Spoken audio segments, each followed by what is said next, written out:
Palestina, libertad. Palestina, libertad. Libertad, libertad. Libertad, libertad. Today is day 70.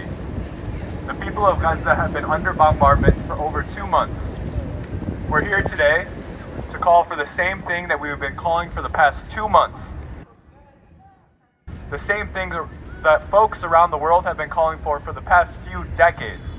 A permanent ceasefire and an end of the siege in Gaza and occupation of Israel. Today's rally is a representation of solidarity of oppressed people standing against their oppressors.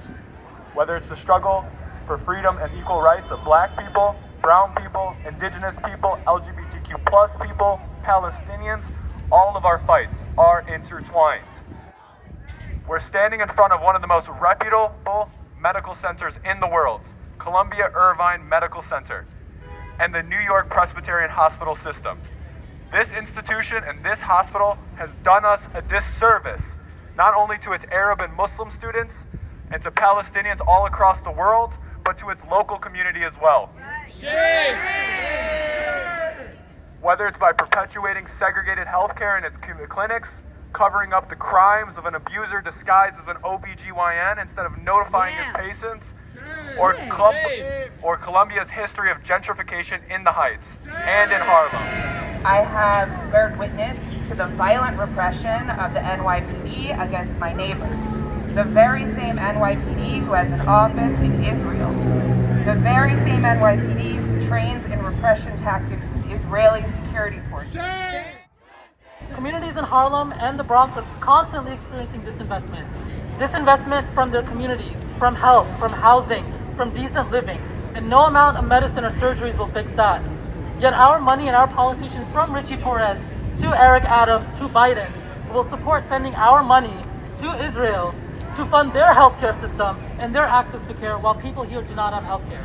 Across this city, universities, especially Columbia, are silencing people who speak out for justice. Employers are silencing workers. My own union sought to answer the call of Palestinian trade unions to pass a resolution in support of Palestine. We were slandered in the press by our bosses and restrained by the courts from completing our vote, which we expect will overwhelmingly support the resolution.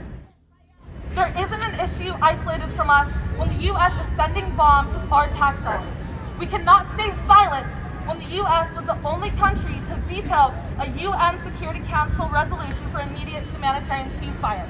Our government is the reason in which this is happening, and this is our responsibility to stand up.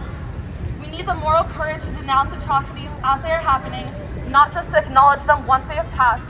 It might be uncomfortable, it might be hard, and it might come at a risk to you.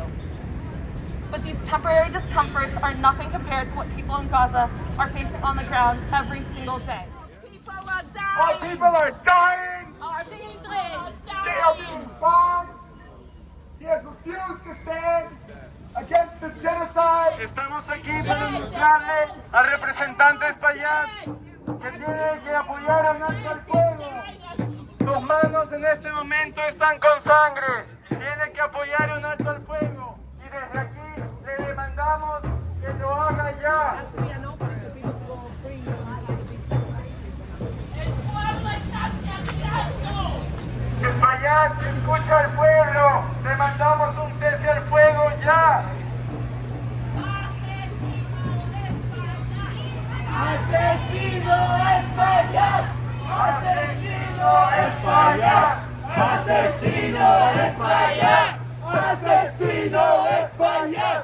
Asesino Espaillat. We are asking you, Adriano, why are you scared of your people? Why are you scared to call for peace? Why are you scared to support Palestinians against genocide?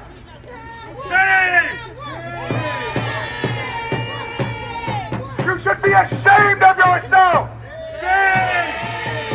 Deberías estar avergonzado. Why is the money of the Israel lobby more important than Palestinian lives? El lobby Is the money of the Israel lobby more important than your people's own voices? ¿Por qué es más importante el lobby israelí que las voces de tu propio pueblo? Believe it or not, every single person is human. Your identity doesn't matter. Why do we sit here and we justify? We say one kid. You know what, if it's white, we'll talk about it. If he's brown though, we need 10,000, 20,000, 30,000 to call for a ceasefire. USA first!